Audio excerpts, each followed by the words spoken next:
Cuci jahe merahnya hingga bersih, lalu kita kerik dengan pisau dan kita bakar di atas kompor.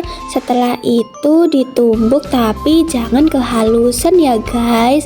Nah, setelah kita tumbuk, saatnya kita masukkan ke dalam gelas.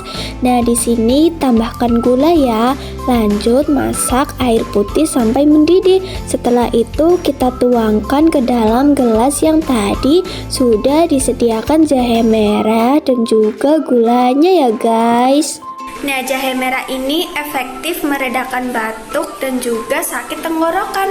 Wah, aku suka karena jahe merahnya sangat menyengat. Wah, kalian harus mencobanya. Bye-bye, jangan lupa like, komen, dan subscribe ya.